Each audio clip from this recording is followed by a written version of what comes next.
বাংলায় প্রথম বিজেপির মুখ্যমন্ত্রী হিসেবে দায়িত্ব গ্রহণ করলেন শুভেন্দু অধিকারী। শনিবার রবি ঠাকুরের জন্মোৎসবের আবহে কলকাতার ব্রিগেড প্যারেড গ্রাউন্ডে অনুষ্ঠান মঞ্চে পশ্চিমবঙ্গের মুখ্যমন্ত্রী হিসেবে শপথ গ্রহণ করলেন বিজেপি নেতা শুভেন্দু অধিকারী। প্রধানমন্ত্রী নরেন্দ্র মোদীর উপস্থিতিতে রাজ্যপাল RN রবি তাকে শপথ বাক্য পাঠ করান। এই ঐতিহাসিক অনুষ্ঠানে অতিথিদের আসনে উপস্থিত ছিলেন প্রধানমন্ত্রী নরেন্দ্র মোদী, স্বরাষ্ট্রমন্ত্রী অমিত শাহ, প্রতিরক্ষা মন্ত্রী রাজনাথ সিং সহ বিজেপি পরিচালিত রাজ্যগুলির মুখ্যমন্ত্রী থেকে শীর্ষ নেতৃত্বরা এই অনুষ্ঠানে উপস্থিত ছিলেন। স্বাধীনতার পর এই প্রথম পশ্চিমবঙ্গে বিজেপি সরকার গঠন করল।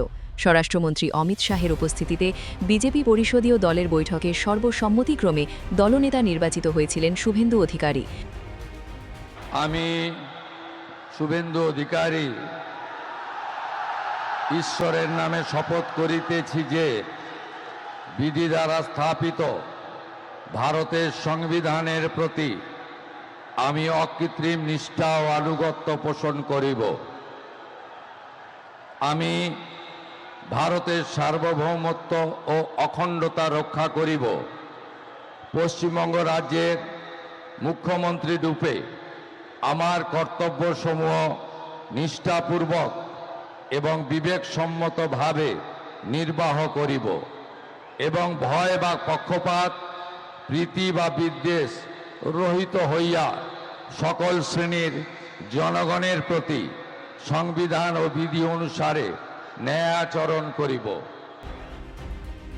এই অনুষ্ঠানে মুখ্যমন্ত্রীর পাশাপাশি আরও 5 জন পূর্ণমন্ত্রী হিসেবে শপথ গ্রহণ করেন।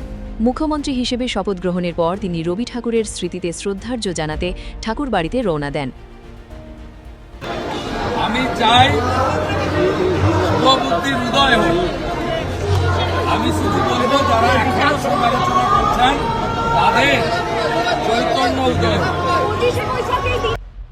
মুখ্যমন্ত্রীর প্রধান উপদেষ্টা হিসেবে নিয়োগ পেলেন সুব্রত গুপ্ত। বিধানসভা নির্বাচনের সময় তিনি বিশেষ নির্বাচনী রোল পর্যবেক্ষকের দায়িত্বে ছিলেন। কলকাতা থেকে রাজু রায়চৌধুরীর প্রতিবেদন, আজকের সংবাদ।